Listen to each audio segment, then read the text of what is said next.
안녕하십니까. 저는 이제 40대 중반을 넘어가고 있는 평범한 가정주부예요. 나이에 비해 자식을 늦게 얻은 편이라서 여전히 손 많이 가는 10대 쌍둥이 녀석들 뒤치다꺼리 하느라 눈코 뜰 새 없이 바쁜 나날을 보내고 있습니다. 주변 친구들 중에서 좀 일찍 결혼한 친구들은 벌써 아이들이 대학생이고 심지어 취업한 아이들도 있다 보니 그런 친구들을 비교하면 저는 꽤 늦은 편이었죠. 남들보다 다소 늦깎이 엄마가 되는 바람에 이 나이에 힘에 부치지 않다고 하면 거짓말이겠지만 그럼에도 불구하고 무엇과도 비할 바 없이 사랑스러운 아이들과 함께 지내는 시간은 소중하기만 합니다. 이렇듯 남들보다 출산도 조금 늦은 편이고 결혼도 늦은 편이다 보니 남들 다 겪고 지나간 일 이제 와서 겪느라 제 딴에는 고군분투해야 했습니다. 결혼을 통해 얻게 되는 다양한 인연들 역시 마찬가지였죠. 저는 저만 둥글게 잘하면 어지간한 인간관계는 큰 잡음 없이 잘 유지할 수 있을 거라고 생각했는데 그건 역시 제 오산이었습니다. 이 괘씸한 것들, 자식이라고 있는 것들이 부모 먼저 앞세울 생각에 고사라도 지내고 있었던 거냐? 이 천하의 불효막심한 것들! 아버님, 아니에요. 제가 미쳤다고 그런 짓을 했겠어요? 오해세요. 시끄럽다. 다들 꼴도 보기 싫으니까 썩 꺼져! 도대체 이게 다 무슨 소리인가 싶으시죠? 저는 이렇게 시댁 식구들끼리 악다구니 써가며 싸우는 건 막장 드라마에서나 있는 일인 줄 알았어요. 그게 제가 시집간 집안에서 벌어질 거라고는 생각조차 못 해봤으니까요. 지금부터 제 사연을 들어주시고 제가 제대로 행동한 게 맞는지 여러분들도 말씀 좀 해주세요. 앞서 말씀드렸다시피 제가 일찍 결혼한 편이 아닙니다. 거의 40 가까운 나이에 남편을 만나 뒤늦게 마음에 불이 붙어 초구속으로 결혼하게 되었어요. 그 이전까지는 일하느라 바빠서 사람 만날 여력도 없었고 굳이 반드시 결혼을 해야겠다고 생각하는 편도 아니었습니다. 물론 좋은 사람 만나면 곁에 두고 함께 의지하며 살아가는 것만큼 더할 나위 없이 좋은 일이 또 있겠습니다만 굳이 그렇게까지 제게 좋은 사람이 나타나지 않는다면 억지로 결혼 때문에 인연을 만들어 하고 싶은 생각까지는 없었거든요. 그래서 잘 사시는 주위 분들을 보면 부러운 마음이 없지는 않았습니다만 나한테는 저렇게 평생을 함께 오순도순 사이좋게 지낼 인연이 없는가 보다 했죠.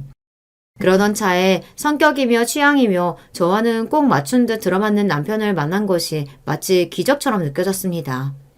남편이나 저나 28 청춘 어린 20대에 만난 것도 아니었고 거의 부록이 다 되어가는 시점에 만난 소중한 인연이 무척이나 애틋하게 느껴졌어요. 그래도 이 나이 먹도록 헛살지는 않아서 서로 갖출 만큼은 갖추고 살았으니 더욱 거리낄 것 없이 바로 결혼을 준비하게 되었습니다. 사람 인연이 이어지려면 이렇게도 이어지는 모양이에요. 저희 친정에서야 하루하루 나이를 먹어가는 딸자식이 결혼 생각이라고는 없다가 뒤늦게나마 사윗감을 데려왔으니 그저 뛸 듯이 기뻐하셨어요. 평소에도 결혼 잔소리를 어마어마하게 하셨는데 오죽이나 반갑지 않으셨겠어요.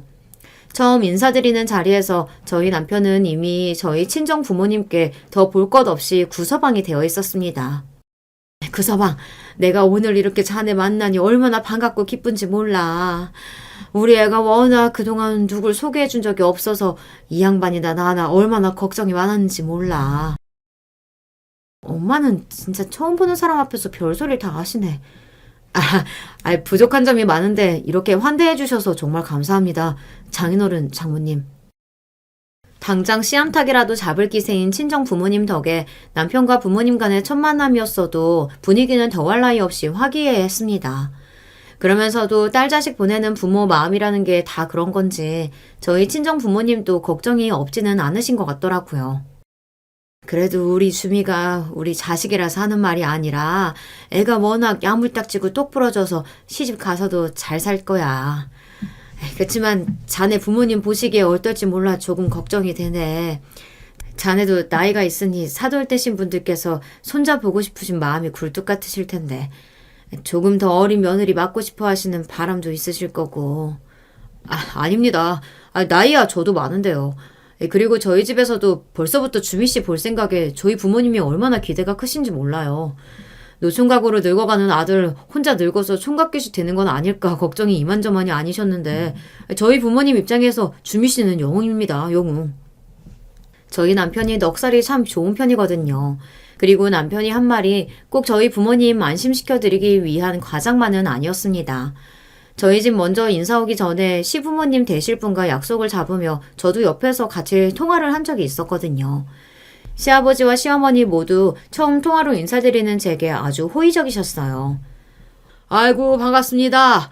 내가 우리 영찬이 놈 결혼할 사람 소개시켜주겠다는 말을 듣고 어찌나 기분이 좋은지 그날 잠도 제대로 못 잤다니까요. 그러니까 너무 부담 갖지 말고 그냥 편하게 밥이나 한 끼 한다고 생각하고 마음 편히 가지고 와요. 네, 감사합니다. 어머님, 아버님. 제 아버님, 어머님 소리에 기뻐하시는 시부모님 목소리를 들으면서 쑥스럽긴 했지만 처음부터 반갑게 맞이해 주시는 두 분 덕에 긴장이 많이 줄어든 것도 사실이었습니다.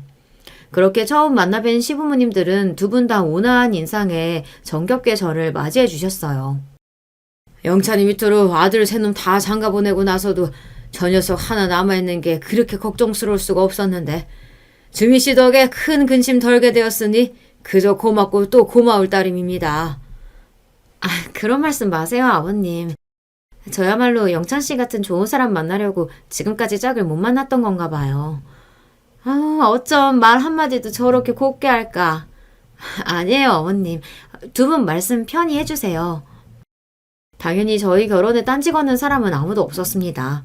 저희 친정이나 시댁이나 남편과 저 빼고는 다른 형제들이 진작 다들 추가해서 가정을 꾸리고 살고 있었어요. 저는 하나 있는 남동생이 벌써 아이가 둘이나 있었고 남편 역시 형제들이 다들 결혼을 했다고 하더라고요. 남편은 아들만 넷이나 되는 집의 장남입니다. 바로 아래 동생인 둘째 도련님은 벌써 결혼 10년 차가 다 되어가고 있습니다. 셋째와 넷째 동생은 나이 터울이 제법 있음에도 불구하고 결혼한 지 벌써 3년 가까이 된다고 했습니다. 그 둘은 비슷한 시기에 결혼을 했더라고요. 그러니 제가 맏며느리임에도 불구하고 이 집안에 가장 늦게 입성한 며느리가 된 셈이죠. 시부모님이야 워낙 저희 결혼에 쌍수를 들고 환영하시는 입장이었으니 크게 다른 걱정이 들지 않았지만 동서들 처음 만날 생각을 하니 조금 긴장이 되는 건 어쩔 수 없더라고요. 바로 아래 동서인 둘째 동서는 벌써 이 집안과 인연을 맺은 지 10년이나 다 되어가지 않습니까? 저는 그 정도면 이 집 식구라고 봐도 무방하다고 생각했어요.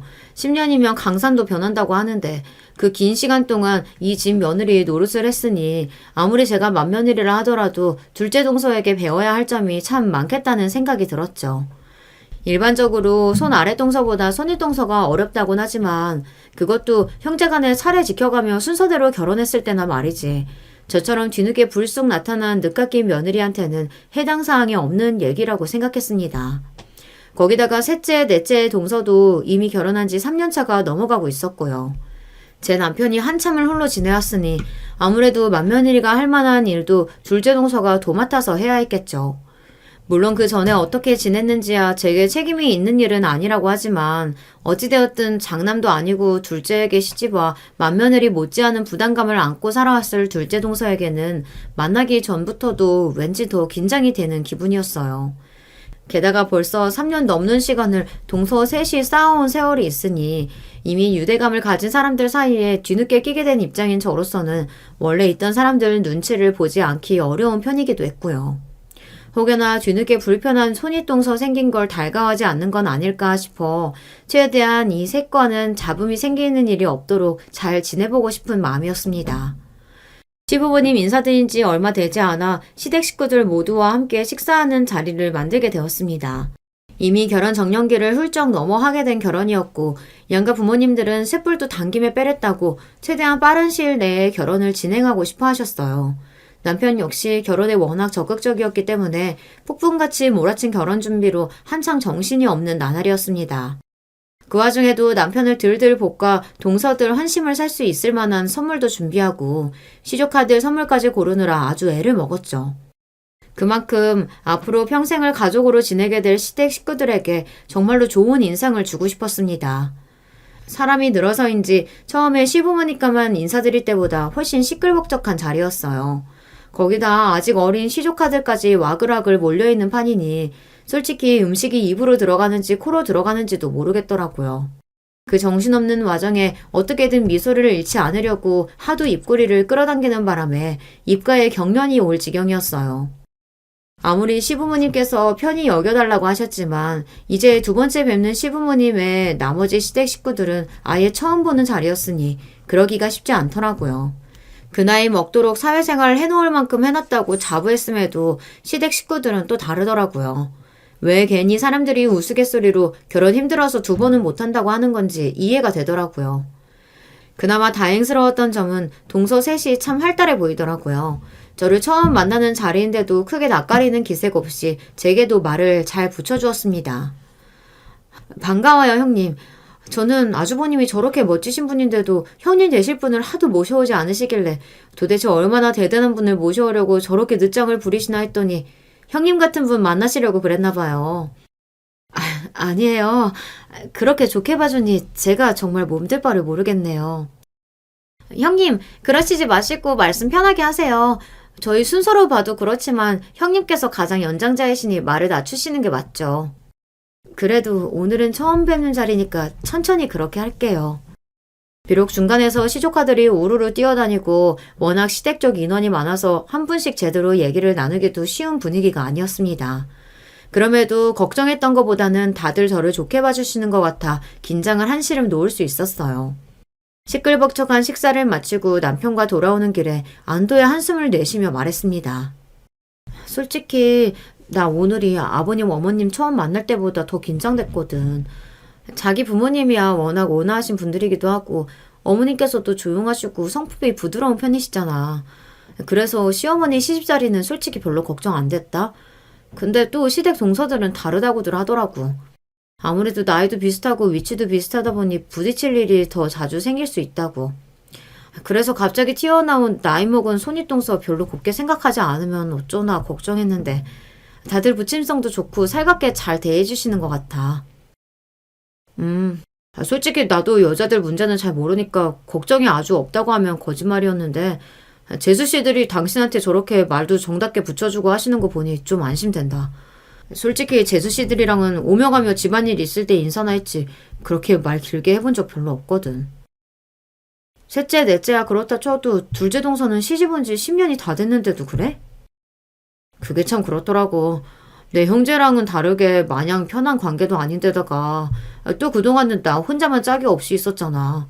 그런 자리에 동생들이 다 부인들하고 같이 오는데 걔들은 어떻게 생각할지 몰라도 내 입장에서는 그 안에 어울리기가 좀 민망스럽기도 하더라고. 하긴 동생들 다 결혼해서 부인이며 자식이며 있는데 자기 혼자 가려고 하면 불편하긴 했겠다. 불편만 했겠어? 그럴 때마다 어머니 아버지가 은근슬쩍 너도 얼른 장가라 가라고 어찌나 압박을 하시던지. 자기가 진짜 나 구제해주는 거라니까. 그래, 고맙지? 그러니까 결혼하면 나한테 잘해야 된다. 그렇게 남편과 너스레를 떨면서도 결혼해서 시댁 식구들과도 잘 지낼 수 있을 것 같다는 예감에 기분이 좋아진 하루였습니다. 그렇게 저는 그 집안의 맏며느리가 되었습니다. 제가 지금은 애들 낳고 체력이 못 버텨줘 전업주부로 살아가고 있습니다만 결혼하고 아이들 낳기 전까지는 직장 생활을 계속했거든요. 그러다 보니 결혼을 하고도 일한다고 바빠 저희 친정이나 시댁이나 그렇게 자주 들리지는 못했어요. 동서들도 일하는 사람도 있고 전업주부라 하더라도 아이들 키우고 있는 입장이니 각자 사는 게 바빴죠. 그래서 결혼 초반에는 생각보다 시댁 식구들과 교류할 일이 크게 많지는 않았습니다.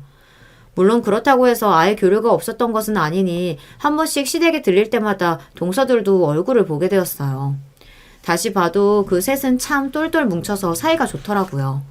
셋이 있으면 워낙 분위기가 시끌벅적해서 그 사이에 끼어 있으면 혼자 뚝 떨어진 듯한 소외감을 느낄 정도는 아니었으나 그래도 아무래도 그 셋 사이에 지금껏 쌓인 일들이 훨씬 많다 보니 정신적인 거리감이 느껴지는 것만은 어쩔 수 없더라고요. 게다가 공교롭게도 그 셋이 모두 강남 출신이었습니다. 여러모로 저들 사이에 공감대가 많겠다 싶었습니다. 하지만 같이 지낸 시간이 다른데 그건 역시 당연한 일이라고 생각했습니다. 바쁜 회사 일 어느 정도 정리되고 나면 저 셋 사이만큼은 아니더라도 나도 지금보다는 동서들과 조금 더 가까워질 수 있도록 자리라도 자주 만들려고 노력해야겠다고 생각을 했죠. 조금 의아하게 느껴졌던 건 동서들과 시어머니의 관계였습니다. 아무래도 셋 중에서는 둘째 동서가 말도 제일 많은 편이었고 발언권도 세 보이더라고요. 아무래도 이 집에서 며느리로 산 시간이 기니 그럴 수밖에 없었겠죠. 제가 아까 남편 형제들 설명할 때 둘째, 셋째 도련님이랑은 나이 터울이 좀 난다고 얘기를 하지 않았습니까? 남편과 막내 도련님 나이 차이가 10살이 넘었어요. 그러니 당연히 둘째 동서가 셋째, 넷째 동서보다는 나이가 훨씬 있는 편이었죠. 그러다 보니 둘째 동서가 이야기를 하면 셋째, 넷째 동서가 맞장구 치는 형국이었습니다. 반면 저희 시어머니는 말수가 그리 많으신 편이 아니세요. 그렇다고 며느리 휘어잡을 만큼 성격이 강하신 분도 아니시기에 그저 며느리들 까르르 웃으며 이야기하는 옆에 앉아 며느리들 하는 소리를 가만히 듣고 계신 정도였습니다. 처음에는 그게 성격 차이인가 싶었는데 몇 번 이런 자리를 겪어보니 오히려 시어머니 쪽에서 동서들을 어려워하고 있다는 생각이 들었습니다. 저야 둘째 동서랑 나이 차이가 그리 많이 나는 편이 아니다 보니 그들 하는 얘기에 크게 무리 없이 끼어들 수 있었는데 가만히 생각해보니 시어머니 입장에서는 동서들 하는 얘기에 쉽게 끼어들 수가 없겠더라고요. 예를 들면 이런 식이었습니다. 동서들, 이번에 샤넬 신상품 나온 거 봤어? 나 거기 컬러감이 쨍해서 진짜 마음에 들더라. 형님도 그러셨어요? 저도요. 아, 돈만 있으면 그거 눈치도 안 보고 한 장씩 다 쟁이는 건데. 그러니까요. 그런 거 척척 사는 여자들 보면 진짜 부러워 죽겠다니까. 그러면서 자기들끼리 깔깔거리는데 그건 시어머니 나이대의 사람들에게는 생소한 젊은 사람들이 선호하는 고가의 브랜드였죠. 나이대도 그렇지만 평소 검소하신 시어머니 성정에 전혀 맞지 않는 이야기였습니다. 가만 보면 동서들하고 이야기할 때 끊임없이 주제는 계속해서 바뀌는데 그건 다 저희 나이 또래 여자들의 취향이나 유행이 반영되어 있는 것들이었어요. 하나같이 시어머니와 함께 대화 나누기에는 무리가 있는 소재들이었죠. 그걸 한번 눈치채고 나니 동서들하고 이야기할 때 시어머니가 자꾸 신경이 쓰이더라고요. 보통 대화를 할 때는 대화 상대를 고려해서 이야기 주제를 잡는 게 맞지 않나요? 여러분들 생각하시기에 제가 너무 꼰대 같은 생각을 하고 있다고 느껴지시나요? 다들 어떻게 생각하실지 궁금하네요. 일단 제 생각은 그렇거든요. 대화는 서로의 공감대를 이끌어낼 수 있어야 즐거운 법이지 않습니까? 물론 관심사가 맞는 세 사람이 모여있으니 신나게 이야기할 수 있다고 생각하지만 그래도 매번 시어머니를 너무 배려하지 않고 자기들 좋은 얘기만 하고 있는 건가 하는 생각을 안 할 수가 없더라고요. 뭐 마음으로 이렇게 생각했다고 해서 제가 딱히 동서들을 말린다거나 다른 말을 한 건 아닙니다. 사실 그거 가지고 제가 정색하고 뭐라고 하기도 좀 이상하잖아요. 거기다 그렇게 끼어드는 걸 시어머니께서 어떻게 생각하실지도 모를 노릇이고요. 또 제가 이 집안에 시집 온 지 얼마 되지도 않았으니 집안 분위기를 파악하는데 미숙했을 수도 있고요. 그래서 조금 찜찜한 마음이 남아있음에도 그럴 때마다 괜히 시어머니께 말 한마디 붙이며 웃는 걸로 상황을 무마하곤 했습니다. 그러고는 뭐 저도 사는 거 바빠서 그런 일이 있었다는 건 쉽게 잊고 넘어가 버렸습니다. 워낙 나이가 차서 결혼한 저희 부부였기 때문에 가장 급한 게 아이 문제였어요.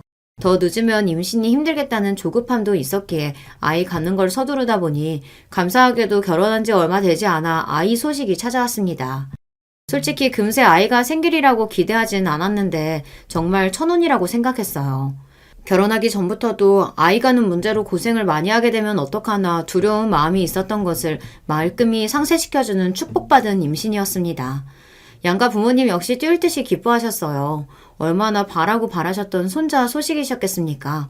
나이 40이 다 되어 자연 임신이라니 남편 역시 제게 부담을 줄까봐 티를 못 내고 있다가 거의 울 것 같은 얼굴로 저를 얼싸안았을 때는 저도 터져나오는 기쁨을 주체하기 어려웠습니다. 하나만 찾아와 주어도 감지덕지인 걸 뜻밖의 쌍둥이를 가졌다는 소식을 알게 되자 기쁜 만큼 걱정도 앞섰습니다. 적지 않은 나이에 제가 그렇게 체력이 좋은 편도 아니었는데 쌍둥이 낳아서 키울 생각을 하니 솔직히 겁도 좀 나더라고요. 거기다 임신 초기에 한번 유산 위기를 겪은 후로는 저나 남편이나 사색이 되어 주변 모든 걸 경계할 만큼 신경이 날카로워지기도 했고요. 가급적 오래 다니고 싶었던 직장을 정리하게 된 건 역시 저와 제 아이들 모두를 고려해 내린 판단이었습니다. 다행히도 저희 부부에게 항상 마음을 써주시는 양가 부모님 덕분에 친정어머니와 시어머니 두 분 모두의 극진한 돌봄을 받으며 임신 기간을 잘 보낼 수 있었어요. 저희 엄마야 친정엄마시니까 그렇다 치더라도 솔직히 시어머니까지 그렇게 자주 오셔서 저 병원 가는 것도 도와주시고 살림도 돌봐주셨을 때는 감동하지 않을 수 없었습니다. 말씀은 적으셔도 참 정이 많으신 시어머니셨어요. 어머니 정말 감사해요. 매번 이렇게 저희 먹을 것까지 신경 써주시고 이렇게까지는 안 해주셔도 되는데. 아니야. 네가 우리 손자들 둘이나 가져서 이 고생을 하는데 내가 이 정도도 못해주면 안 될 말이지. 그러니까 부담스럽게 생각할 거 하나 없어. 임신했을 땐 원래 먹고 싶은 거 해달라는 거 다 떼쓰면서 보내는 거야. 그렇게 친정엄마나 다름없는 말씀을 해주셨을 때는 가뜩이나 호르몬 때문에 널뛰는 감정이 울컥해 눈물을 참느라 힘들었습니다. 첫 만남 때부터 시어머니에 대한 호감은 있었지만 임신해서 제 자식을 낳는 과정을 거치면서 시어머니께는 제대로 정을 붙일 수 있게 되었어요. 아이들이 태어나고 나서도 양가 부모님 도움을 참 많이 받았습니다. 저희 애들이 아들, 딸 쌍둥이거든요. 두 녀석 모두 어찌나 성격이 활달한지 아직 제 몸 가누지도 못하는 시기에도 어찌나 발버둥거리며 자잘한 사고를 치는지 정말 한시도 눈을 뗄 수가 없었습니다. 제 속으로 낳은 제 새끼인데도 정말 감당이 안 되더라고요. 물론 그렇다 하더라도 늦은 나이에 얻은 눈에 넣어도 안 아픈 귀하디 귀한 아이들이었습니다만 그거랑 또 제 체력은 별개더라고요. 뒤늦게 쌍둥이 엄마가 되어 고군분투하고 있는 제게 지원 사격을 해주신 분들이 바로 저희 친정엄마와 시어머니셨습니다. 남편도 어떻게든 제 수고를 덜어보겠다고 퇴근 후에나 휴일에나 육아에 열을 올렸으나 초보 엄마 아빠의 미숙함은 남편이라고 예외가 아니었죠. 거기다가 제가 쌍둥이를 가지면서 다니던 회사를 정리해야 했기에 그만큼 남편에게 경제적 부담이 갈 수밖에 없었습니다. 물론 남편 직급과 벌이 생각하면 아주 빠듯한 형편은 아니었습니다만 그래도 어떻게 둘이서 같이 벌던 것과 같을 수 있겠어요. 남편이 야근에 특근에 일거리가 생길 때마다 마다하지 않고 열심히 일을 늘릴 수밖에 없었죠. 그 사람 역시 가장의 무게를 감당하느라 고생하고 있는데 최대한 집에 돌아왔을 때는 휴식 시간을 갖게 해주고 싶었어요. 그렇다고 해서 초보 엄마인 제 주제에 기운이 뻗치는 두 녀석들을 혼자 감당하기는 쉽지 않은 일이었으니 사정 뻔히 아시는 두 어머니들께서 손수 팔을 걷어붙여 주신 거죠. 어머니 정말 죄송해요. 어머니도 쉬셔야 하는데 매번 이렇게 우리 강희산이 돌봐주신다고 쉬시지도 못하고. 아니야. 요즘 요 녀석들 보는 재미로 사는데 무슨. 너나 애들이나 어디 상한 데 없이 건강하게 낳아준 것만 해도 감사할 일이다. 만면에 미소가 가득하신 시어머니 얼굴을 보며 그분이 얼마나 우리 아이들을 사랑하시는지 모를 수가 없었습니다. 저야 저희 아이들을 이렇게 예뻐해 주시니 그저 감사하고 감사할 따름이었어요. 이렇게 시댁과의 왕래도 잦아졌습니다. 시어머니께서 저희 집으로 아이들 보러 와주실 때가 대부분이었으나 저도 가끔씩은 아이들 데리고 시댁으로 가기도 했어요. 물론 애를 둘이나 챙겨들고 시댁까지 가는 여정도 결코 만만치는 않았으나 매일같이 아이 봐주시러 왕래하시는 시어머니 노고를 조금이라도 줄여드리고 싶은 마음에서였습니다. 그렇게 시댁에 있을 때는 간간히 동서들도 찾아와서 얼굴을 보게 되더라고요. 아이고 우리 강희산이 왔네. 어떻게 볼 때마다 크는 것 같아요 형님. 애들 크는 게 정말 하루가 다르다. 그쵸? 저도 우리 애 이맘때쯤에 어머님이 자주 봐주셨는데 강희산이 보니까 그때 생각이 또 나네. 그러게요.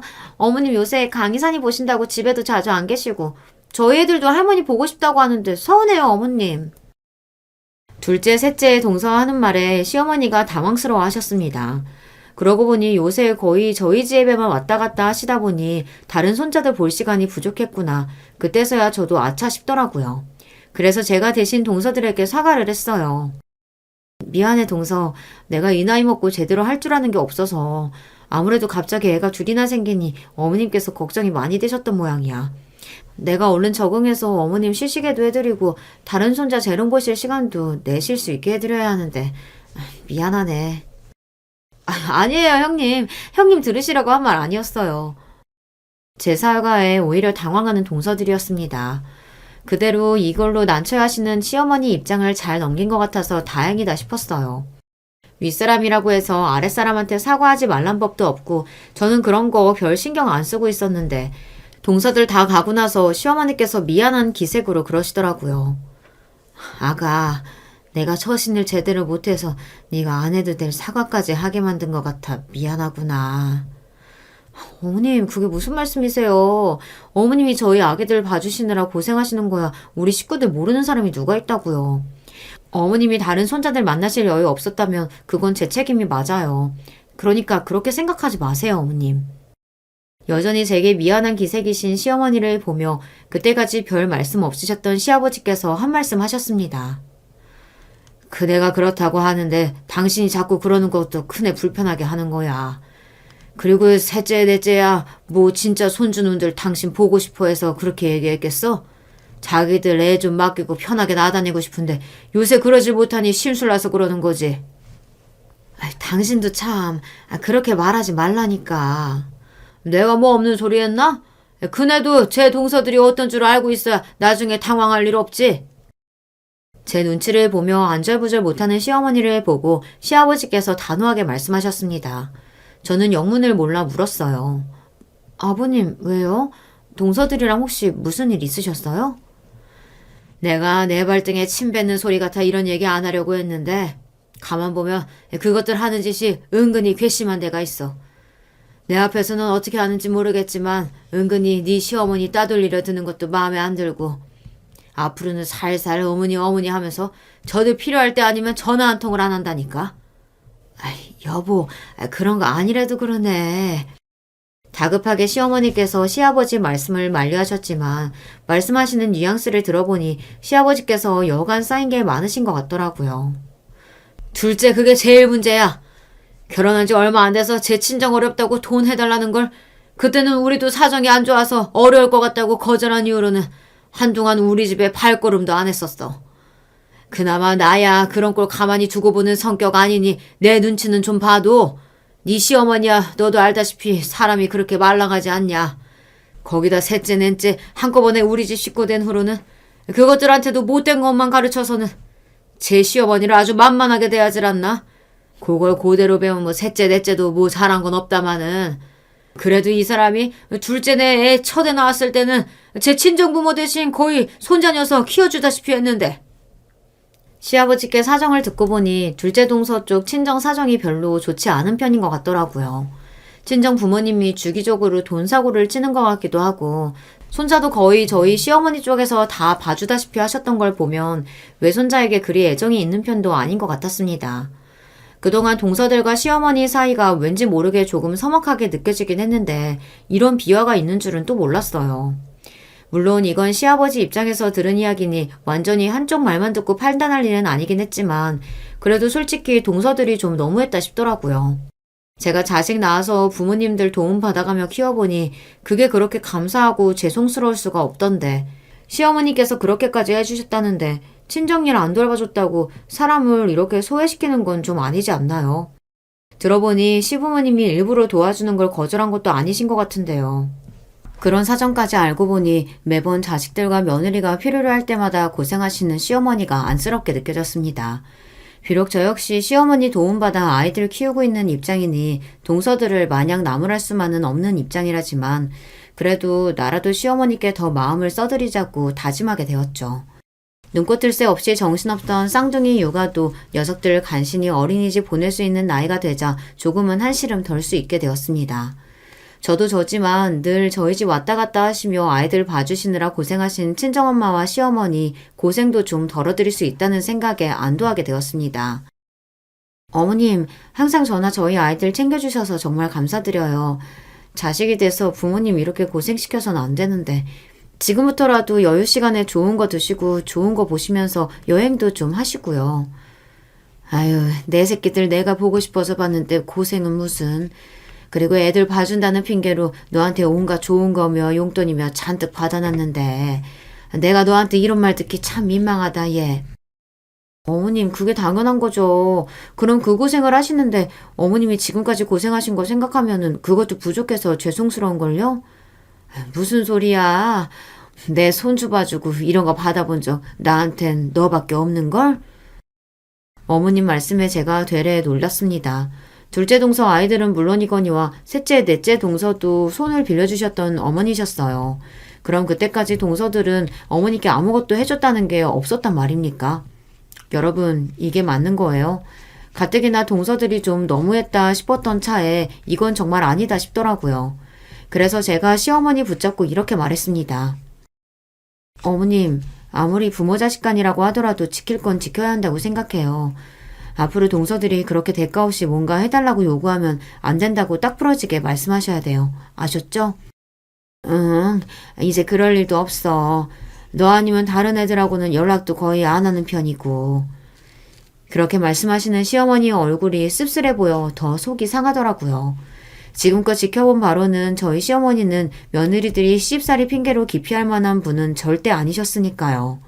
저도 며느리 입장이 아닙니까?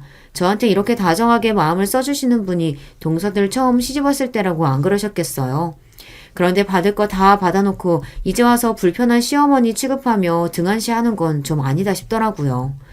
며느리들 눈치를 보면 봤지 먼저 며느리들 눈치 보게 만들 일을 만드실 분은 절대 아니신데 이런 대접은 야박해도 너무 야박하다 싶었습니다. 동서들에게 며느리만 모여있는 단톡방에 초대받았을 때도 그랬어요. 이것도 결혼하고 바로 초대받은 건 아니었고 아이들 낳고 난 후에야 들어가게 된 거죠. 솔직히 동서들끼리 신난다며 하는 이야기 대부분은 제 관심사가 아니었지만 그래도 생각해서 초대해 준 건데 간간히 맞장구 정도는 쳐주었습니다. 동서들이 우스갯소리의 대상으로 삼는 여러 가지 소재 중 시어머니 역시 포함되어 있었습니다. 요새 시댁이랑 멀리 떨어져 있으면 더 떨어져 있을수록 팔자 좋은 여자래요. 운빨 제일 센 여자는 아예 시댁에 없는 여자고? 이걸 우스갯소리로 하고 있다는 게 솔직히 기가 찼습니다. 시댁과의 거리가 며느리 행복을 운운하기에는 동서 셋 모두 자기 필요할 때가 아니면 시댁에 딱히 들르지도 않는 편이었으니까요. 그나마 시어머니께 호의적으로 보이는 제가 있는 데서 이 정도의 농담을 할 정도면 분명 저 없이 따로 파놓은 세 사람만의 단톡방에는 더한 얘기가 오가고 있겠구나 하는 걸 짐작하기 어렵지 않았습니다. 제가 의아했던 건 둘째 동서야 자기 원하는 대로 움직여주지 않는 시부모님에게 사감을 가지고 있다고 치더라도 그런 둘째 동서 따라 쪼르르 똑같이 행동하는 셋째, 넷째 동서들이었죠. 저희보다 어리다곤 하지만 그래도 그들도 30이 넘은 성인인데 어쩜 저리 사리분별을 못하나 싶어 한심스러웠습니다. 그러던 와중에 그런 일이 터졌으니 제가 더는 그들 편을 들지 못하는 것도 당연한 일이었어요. 아이들 어린이집 보내기 시작하면서 친정어머니와 시어머니 손을 빌리는 일이 급격하게 줄어들었습니다. 물론 아이들 돌아오고 난 후에는 여전히 육아 지옥이 열렸지만 그래도 저도 엄마라고 어느 정도 요령이 붙은 건지 어떻게든 남편과 씨름하며 두 녀석들 제 힘으로 키워보겠다고 애를 쓰고 있었습니다.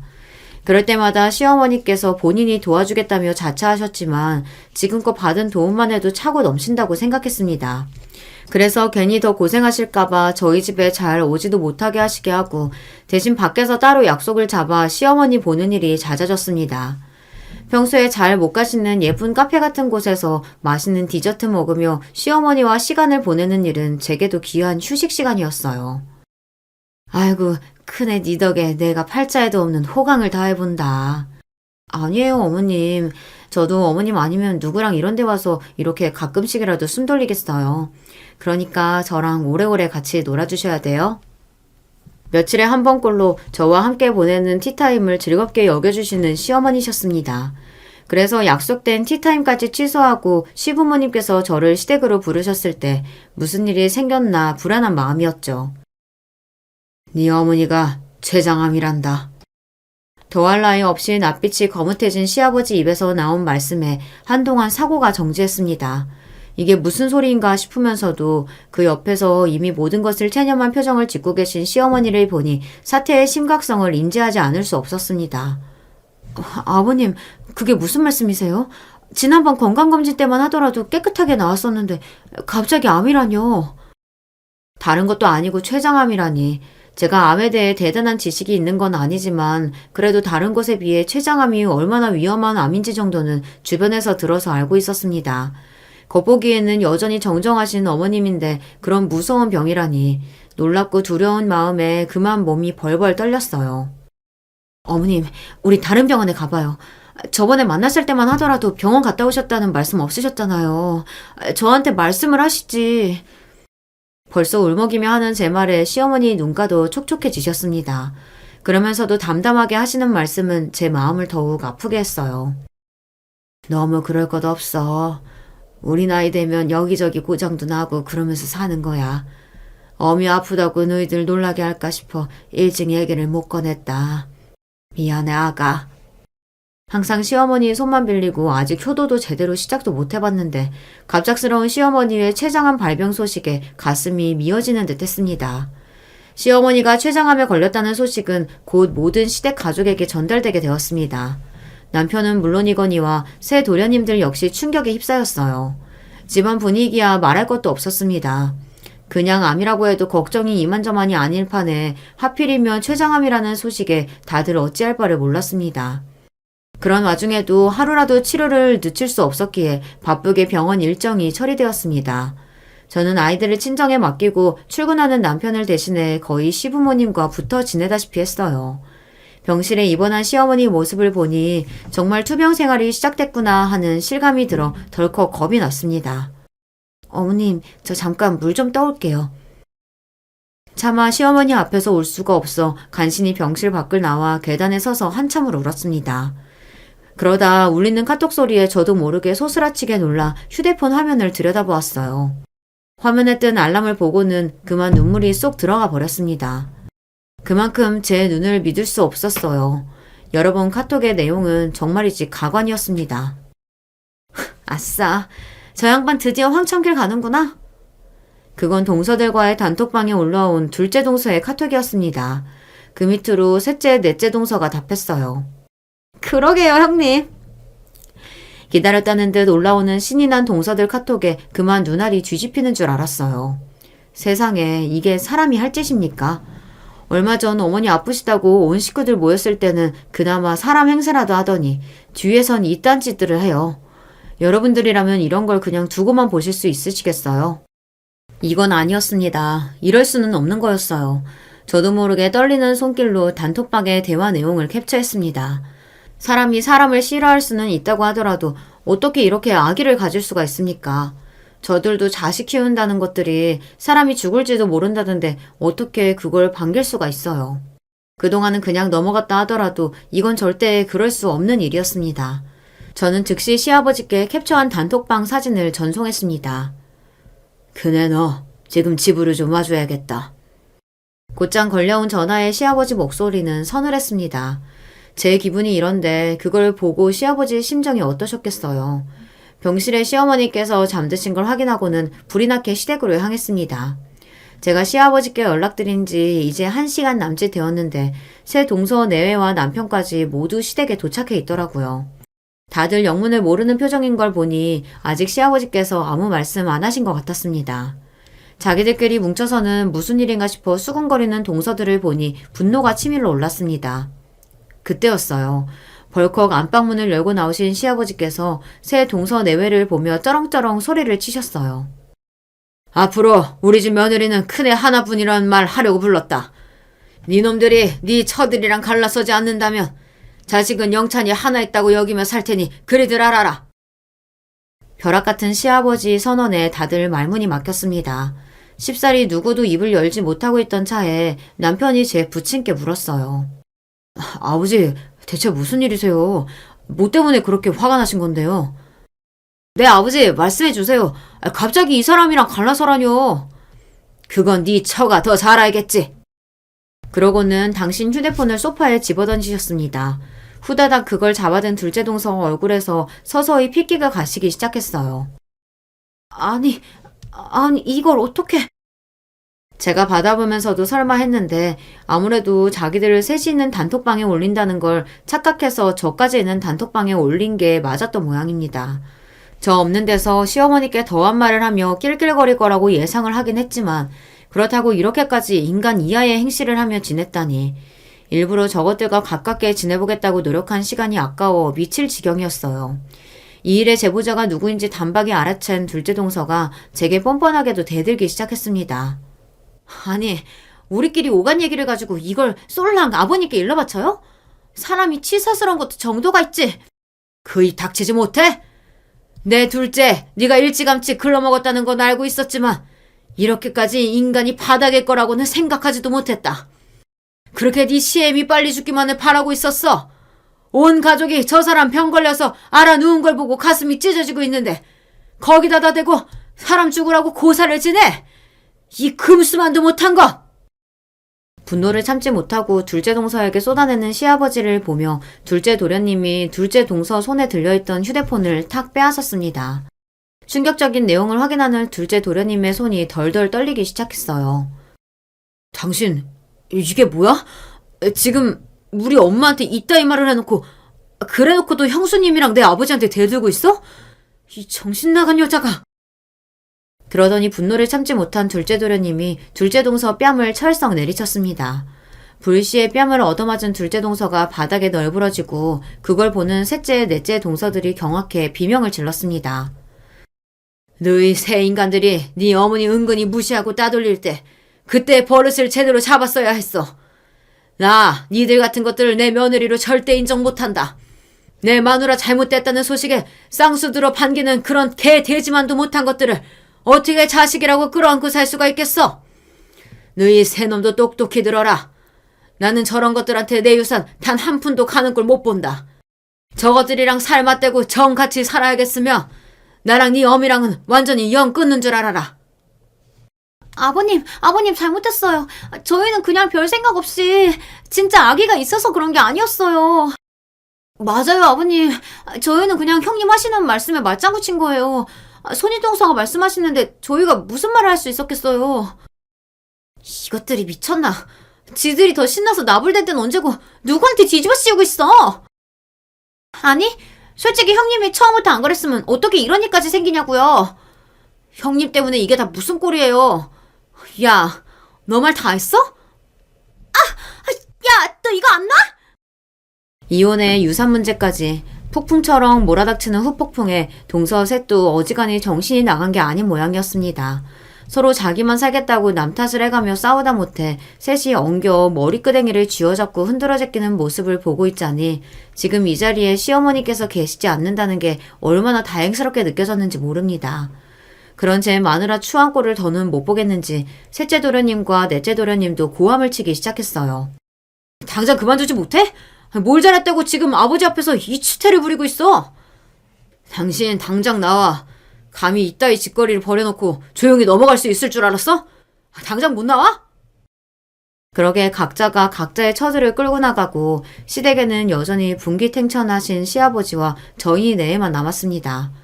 한바탕 난리가 나고 난 뒤 썰물처럼 빠져나간 자리에 그만 시아버지께서 털썩 주저앉으셨어요. 아버지, 아버님 괜찮으세요? 내가 자식 농사를 아주 허투루 지었구나. 어떻게 저런 악기들이 집안에 셋이나 들어올 수가 있어. 당신 가슴을 치시며 참았던 울음을 쏟아내시는 시아버지셨어요. 무뚝뚝한 분이시긴 했지만 시어머니에 대한 애정만큼은 의심할 수 없는 분이셨습니다. 사랑하는 아내가 췌장암으로 생사의 기로에 놓여있다는 것만 해도 버티기 어려우실 텐데 이런 폐륜이라뇨. 그렇게 남편과 셋이서 얼싸안고 그동안 힘들었던 감정까지 겹쳐서 온몸에 물이 마르도록 눈물을 쏟아냈습니다. 결론부터 말씀드리자면 결국 둘째 도련님은 둘째 동서와 이혼을 했습니다. 솔직히 제정신인 사람이라면 어떻게 내 엄마 죽을 병 걸렸다고 쾌재를 부르는 여자하고 같이 살 수 있겠습니까? 그건 저라도 못하겠어요. 소름 끼쳐서 단 하루라도 그 얼굴 보면서 살 수 있겠어요? 밖에 새어나갔다가는 그저 소문에 그치는 게 아니라 사회적으로도 매장을 당하고도 남을 일이었습니다. 그래도 둘 사이에 아이가 있어 그런지 어떻게 말을 맞췄는진 몰라도 조용히 이혼하는 대신 시조카들 양육권이며 위자료 재산 분할까지 모두 둘째 도련님 원하는 대로 맞춰주었다고 합니다. 셋째와 넷째 도련님은 그 이후로 별거를 시작했습니다. 이 일로 셋째 도련님과 넷째 도련님의 충격도 적지 않으니 조만간 그 둘도 결단을 내리지 않을까 싶습니다. 혹여나 이 충격적인 일이 시어머니 병세를 악화하게 할까봐 저희끼리 쉬쉬했는데 그분도 눈치가 없으신 분이 아니신데 집에 무언가 일이 생겼다는 걸 모르실 수 없으셨겠죠. 차마 있는 그대로는 참담해서 있는 그대로 전해드리지는 못하고 불미스러운 일이 있었다는 정도로 정리해 조심스럽게 말씀드렸습니다. 하지만 담담하게 받아들이시는 시어머니 모습을 보니 이런 사태를 예상하지 못하신 게 아닌 것 같았어요. 그래, 결국 그렇게 됐구나. 그 짧은 말이 전부였으나 그 말 한마디에 얼마나 많은 감정이 들어있는지 모를 수 없었어요. 그런 만큼 그분 곁에서 조금이나마 힘이 되어드리고 싶어 저나 남편이나 시아버지 모두 최선을 다해 시어머니 옆을 지켰습니다. 그런 저희 노력이 헛되지 않았는지 시어머니께서는 지금까지 용감하게 암과 싸우고 계십니다.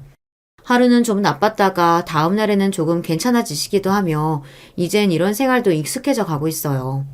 그저 하루라도 더 저희 곁에 오래 머물러 주셨으면 하는 마음입니다.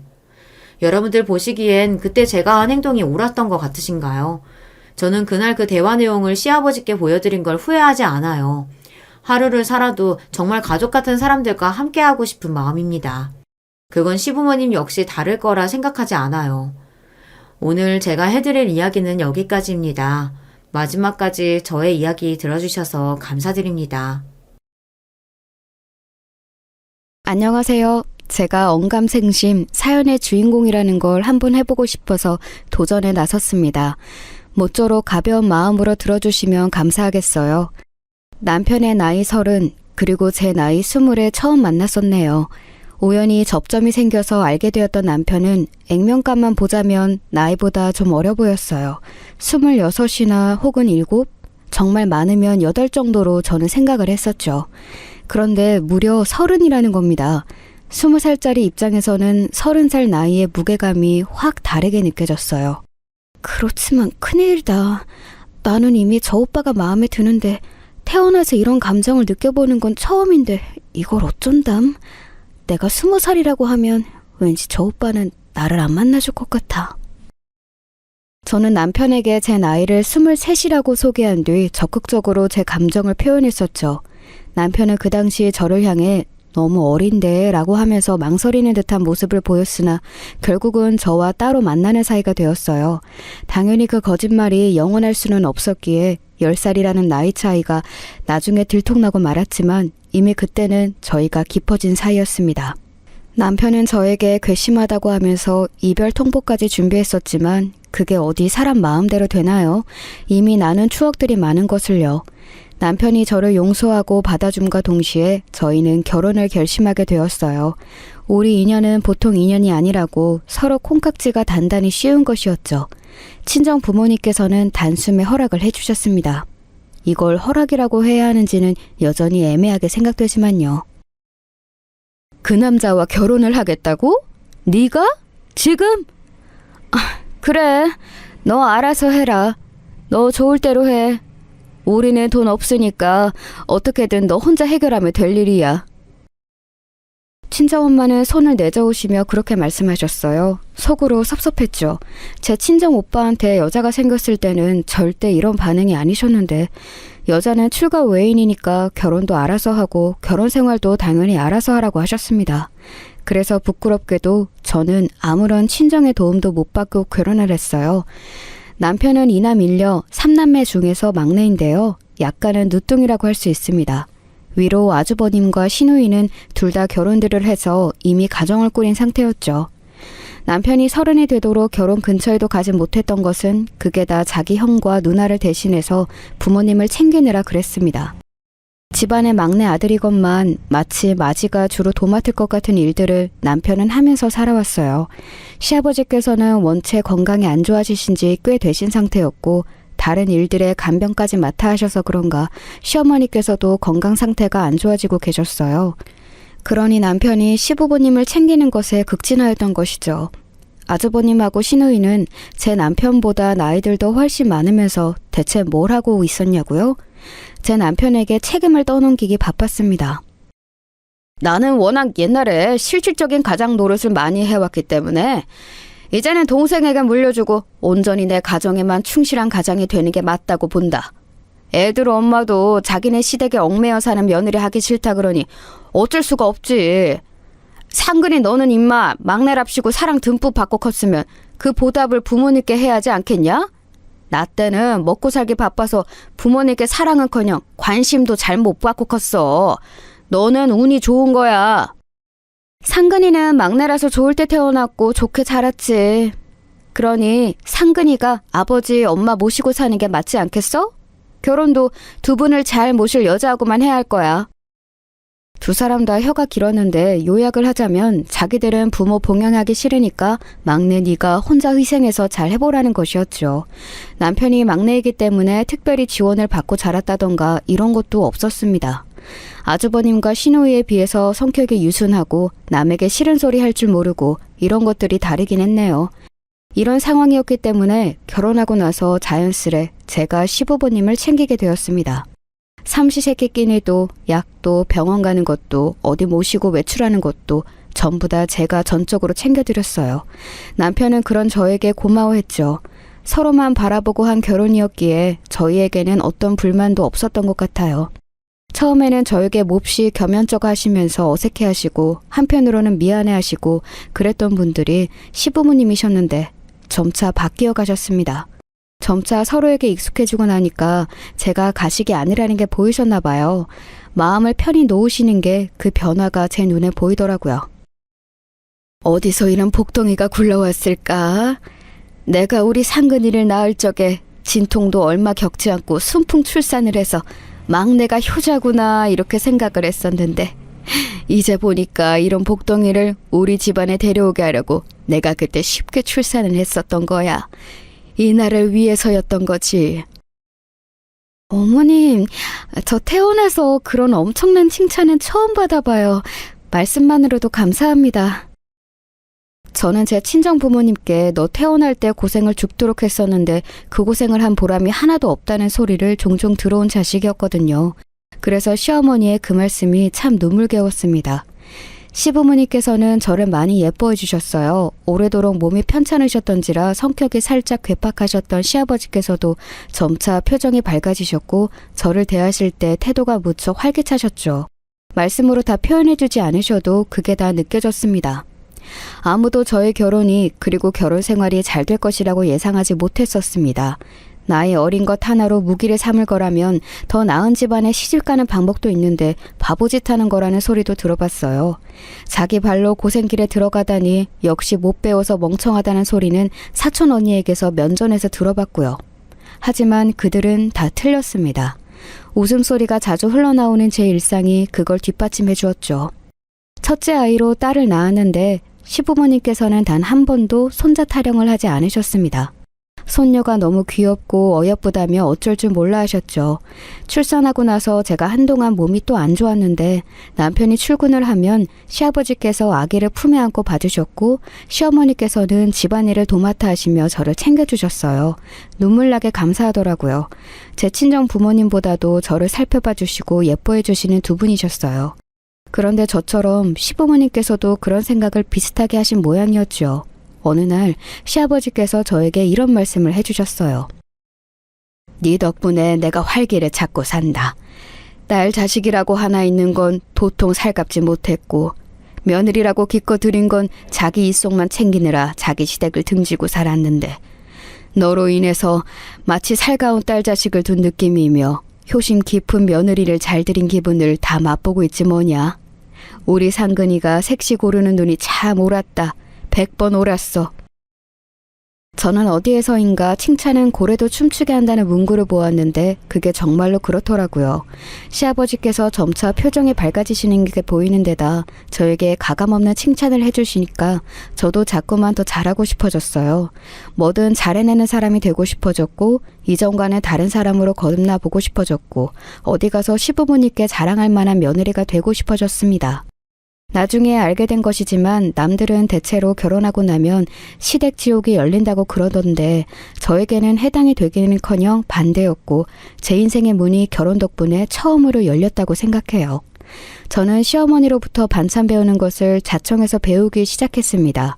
가만히 보니까 시어머니께서 하시는 요리들이 아주 간단해 보여도 결과물이 하나같이 예사롭지가 않은 거예요. 분명히 요리 시작할 때는 아주 간단하게 완성될 것 같은 느낌이었는데 왜 완성된 요리는 전혀 처음 과정과 딴판이지? 그 재료들이 왜 이렇게 변신을 했을까? 후딱후딱 해치우셨는데 그게 이렇게 엄청난 요리들로 결과가 나온다고?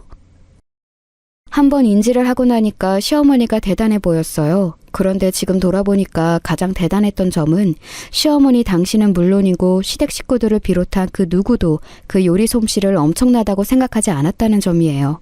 너무나도 그런 것에 물들여지고 익숙해진 나머지 별 생각이 안 들었던 것이죠. 그렇기에 시어머니께서는 이건 정말 별거 아닌데 라고 하시며 매번 제가 궁금해하는 요리들을 다 가르쳐 주셨습니다. 단 한 번도 생색을 내신 적이 없었네요. 남편보다 한참 어려서 부족한 아내라는 소리 어디 가서 듣기 싫었고 그런 눈초리를 원하지 않았어요. 뭐든 똑부러지게 해내면서 살림을 싹 다 배워나갔습니다. 저는 둘째를 늦게 낳은 편이었어요. 첫째하고 둘이 8살 터울이거든요. 그래서 둘째 아들이 태어났을 때 제 딸이 산부인과에서 같이 있어줬네요. 행복한 손자의 탄생까지 보시고 나서 시아버지께서는 돌아가셨습니다. 원체 건강이 안 좋으셨던 양반께서 이만하면 많이 버티셨지.